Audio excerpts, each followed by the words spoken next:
Hello everyone. और बात करते हैं शेयर बाजार में। अगर शॉर्ट टर्म में अगर आप मुनाफा कमाना चाहते हैं तो दोस्तों ये आपके लिए लालच हो सकता है। पैसा आपका डूब सकता है। डूबने का मतलब ये नहीं है कि मतलब कि आपका पैसा पूर्ण रूप से डूब ही जाएगा। अगर खराब कंपनियां आपने चुनी है तो ही आपका पैसा डूबेगा।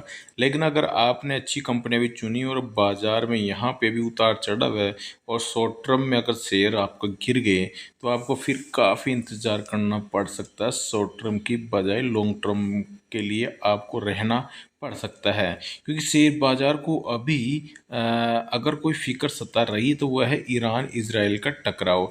और इस टकराव के बीच यहाँ पे फिर दोस्तों कोई और भी कदम यहाँ पे लड़ाई में युद्ध में कोई अगर देश आपस में उठा लेता है तो फिर युद्ध ज़्यादा यानी कि डरावना हो सकता है, जिसके चलते हुए शेयर मार्केट भी डरता हुआ दिखाई देता है और औंधे मुंह शेयर गिरते हुए दिखाई देते हैं। लेकिन डर का यही माहौल निवेशकों के लिए शेयर मार्केट में एंट्री करने का मौका भी दे रहा है। तो असल सवाल ये है कि निवेश का नया मौका कहाँ बन रहा है, आखिर कहाँ बन रहा है। अगर आप भी ये योजना बना रहे हैं तो ये वीडियो दोस्तों आपके लिए बहुत हेल्पफुल है, क्योंकि इसमें गोल्डीलॉक्स प्रीमियम रिसर्च के फाउंडर और चीफ स्ट्रेटेजिस्ट गौतम साहब बता रहे हैं कि इसका जवाब आपको रिलेटिव स्ट्रेंथ में मिल सकता है। गौतम साहब ने रिसर्च में बता रहे हैं कि रिलेटिव स्ट्रेंथ पर कौन से सेक्टर और स्टॉक्स बेहतर यहाँ पे नजर आ रहे हैं। फिर भी आप अपने एडवाइजर की सलाह लेना ना भूलना दोस्तों, क्योंकि शेयर मार्केट आपको पता है जोखिम यानी उतार चढ़ाव होता है। जोखिम बड़ा तो रहता ही है, कभी ज़्यादा रिटर्न तो कभी नुकसान तो कभी रिटर्न यानी कि उम्मीद से भी ज़्यादा देखने को मिल जाते हैं। तो गौतम साह का कहना है कि पहले 2-3 साल में एक बार जियोपॉलिटिकल टेंशन देखने को मिलता था, लेकिन अब हालात बदल गए हैं। अब हर 6 महीने में एक बार जियोपॉलिटिकल टेंशन बढ़ ही जाता है। इससे पता चलता है कि शेयर मार्केट के लिए मुश्किल कितनी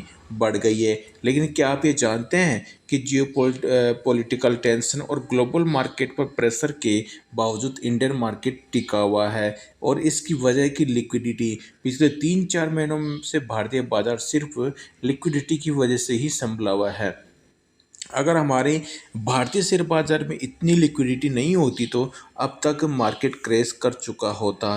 वैसे पिछले 2 हफ्तों से शेयर बाजार में जो चल रहा है उसे टेंशन एक बार फिर से बढ़ी हुई है। तो आपको बता दें शॉर्ट टर्म में बाजार पर नज़रिया क्या आपका क्या होना चाहिए। संबंधित खबरें आपसे ये है कि अब फिलहाल रिटेल इन्वेस्टर के मन में बस एक ही सवाल है कि शॉर्ट टर्म में बाजार का नज़रिया क्या होगा। इसका जवाब देते हुए शाह ने यहाँ पे बताया है, रिटेल्स निवेशकों को दोस्तों बताया है, क्या बताया है कि जियो पोलिटिकल हालात जो है वो काफ़ी ख़राब हो चुके हैं। ऐसे में अगर आपका नज़रिया मीडियम टू लॉन्ग टर्म का है तो आपको डरने की ज़रूरत नहीं है। देखो कहा इन्होंने, अगर लॉन्ग टर्म का होगा मीडियम टू लॉन्ग टर्म, लेकिन बिल्कुल आप शॉर्ट टर्म के लिए जाते हैं तो फिर आपको यहाँ पे संभल कर निवेश करना होगा। इन्होंने ये बात यहाँ पे कही भी है।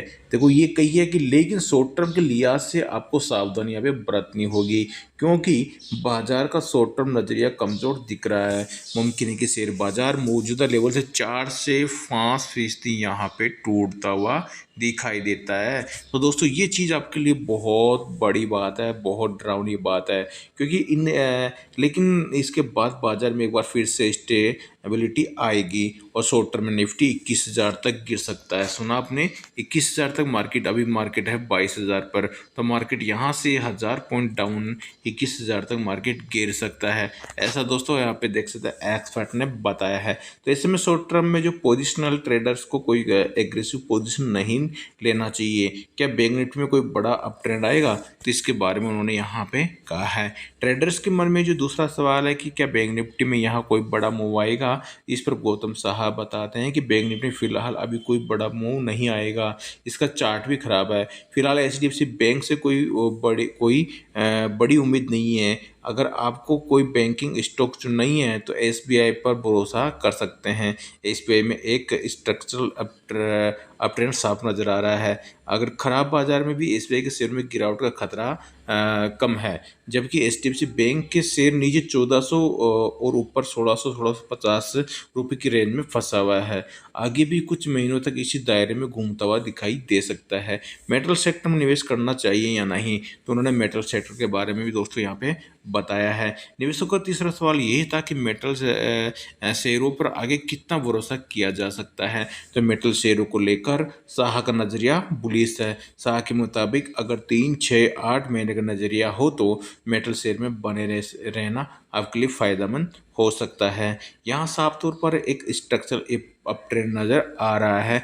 मौजूदा लेवल से मेटल इंडेक्स में 15% तक की तेजी आ सकती है। वही इंडेक्स मेटल इंडेक्स भी अगले कुछ महीनों में 9600 रुपये का लेवल टच यहाँ पे कर सकता है। तो दोस्तों आप यहाँ पे मेटल सेक्टर को चुन सकते हैं। फिर भी आपको मैं बता रहा हूँ कि आपके अपने एडवाइजर की सलाह लेना तो ना भूले।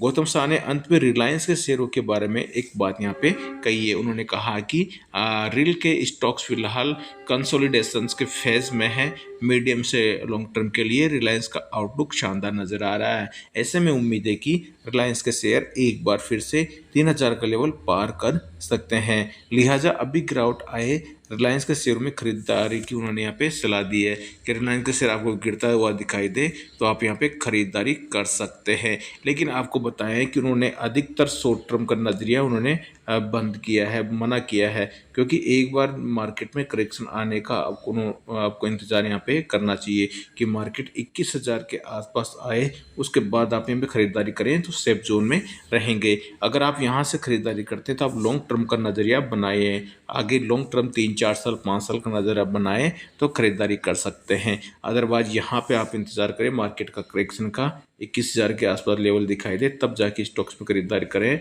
जो कि निफ्टी 50 के स्टॉक्स हो, तो आपको आगे 1-2 साल के अंदर अच्छे रिटर्न आपको देखने को मिल सकते हैं। वीडियो दोस्तों अच्छा लगे तो लाइक करके शेयर जरूर कीजिएगा। चैनल सब्सक्राइब नहीं किया है तो अभी कर डालें लेटेस्ट अपडेट पाने के लिए। तब तक के लिए जय हिंद।